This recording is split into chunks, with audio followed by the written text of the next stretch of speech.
기후위기, 기후종말론은 이 마지막 시대 가장 큰 미혹 중 하나입니다. 인류가 살고 있는 지구가 기후변화로 종말을 맞이하게 된다는 것인데, 이 미혹의 사상적인 기반은 무신론, 유물론, 공산주의입니다. 인간이 지구를 망치는 죄를 범하고 있으며 그 죄의 결과인 기후변화로 지구가 종말을 맞이하게 되었으니 자신들의 말을 따라 행동을 고치는 회개를 통해 종말을 피할 수 있다는 이단적 시한부 종말론의 하나입니다. 기후종말론은 하나님의 살아계심과 인간이 하나님 앞에 범한 죄와 그 죄로 말미암아 하나님께서 내리시는 심판을 모두 부정하는 무신론, 유물론에 기반한 이단적 종말론입니다. 하나님을 부정하는 대신 실체 없는 종말론을 만들어내고 그것을 인간 중심적인 방법으로 해결할 수 있다고 하는 것입니다. 그리고 그 방법은 사회주의, 공산주의 체제로의 전환입니다. 기후종말론은 자본주의 철폐 없이 기후 붕괴를 막을 수 없다면서 기후정의, 배출제로, 체제 전환이 필요하다고 말합니다. 지난 대통령 선거에도 후보들이 기후종말론 정책을 들고 나왔었습니다. 기후종말론은 공산주의 세력이 이용하는 다른 수단들과도 연대합니다. 퀴어 축제에 기후위기가 나오고 동물복지, 채식주의와 기후위기, 페미니즘과 기후위기가 함께 등장합니다.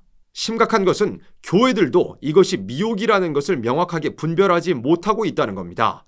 환경보호, 탄소중립, 친환경과 같은 허울 좋은 말들의 실체를 파악하지 못하고 알지 못하는 사이에 무신론 공산주의의 미혹에 동조하는 모습을 보입니다. 교회는 진리를 전할 사명이 있으므로 반드시 이런 무신론에 기반한 이단적 종말론과 싸워야 합니다. 기후종말론은 두 가지만 올바로 알고 있으면 분별할 수 있고 물리칠 수 있습니다. 첫 번째, 우리 인생들이 하나님의 약속 안에 살고 있다는 겁니다. 하나님께서는 홍수 심판 후에 노아의 성결한 성물을 향기롭게 받으시고 그 중심에 이르시되 내가 다시는 사람으로 인하여 땅을 저주하지 아니하리니 땅이 있을 동안에는 심음과 거둠과 추위와 더위와 여름과 겨울과 낮과 밤이 쉬지 아니하리라고 하셨습니다. 이것이 하나님의 약속입니다. 하나님께서는 스스로 세우신 이 약속을 지키시기 위해 지금도 여전히 지구가 도는 궤도를 이탈하지 않도록 움직여주고 계신 것입니다. 믿는 자나 믿지 않는 자나 인류는 모두 이 하나님의 약속 안에 살아왔습니다.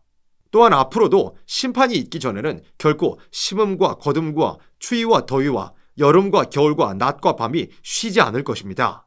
하나님의 약속이 있기 때문에 우리는 어떤 과학자라고 하는 사람들이 이상한 말로 지구에서 사람이 살 수 없게 된다고 해도 믿지 않고 추나추동 사시의 변동이 있을까, 기후가 바뀌어서 살지 못하게 될까 염려할 필요가 조금도 없는 것입니다. 우리가 하나님의 약속 안에 살고 있다는 것을 기억한다면 이단적 기후종말론을 분별하고 물리칠 수 있습니다.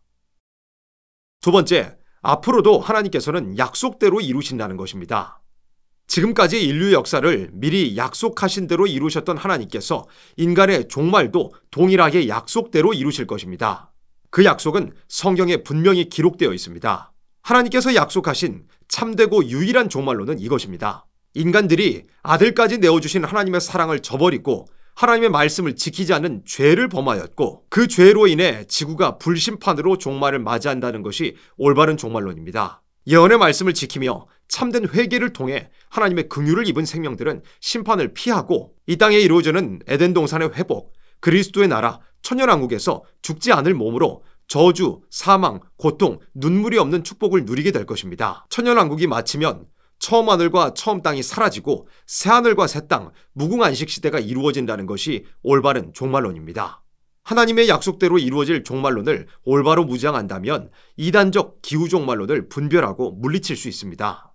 무신론, 유물론, 공산주의에 기반한 이단적 종말론인 기후종말론에 대해서 알아보았습니다. 우리는 기후종말론이 동성애, 차별금지법, 페미니즘, 젠더, 퀴어 등 공산주의가 미혹을 위해서 사용하는 주된 수단 중 하나라는 것을 분명히 알고 진리의 말씀으로 분별하며 싸워야 합니다.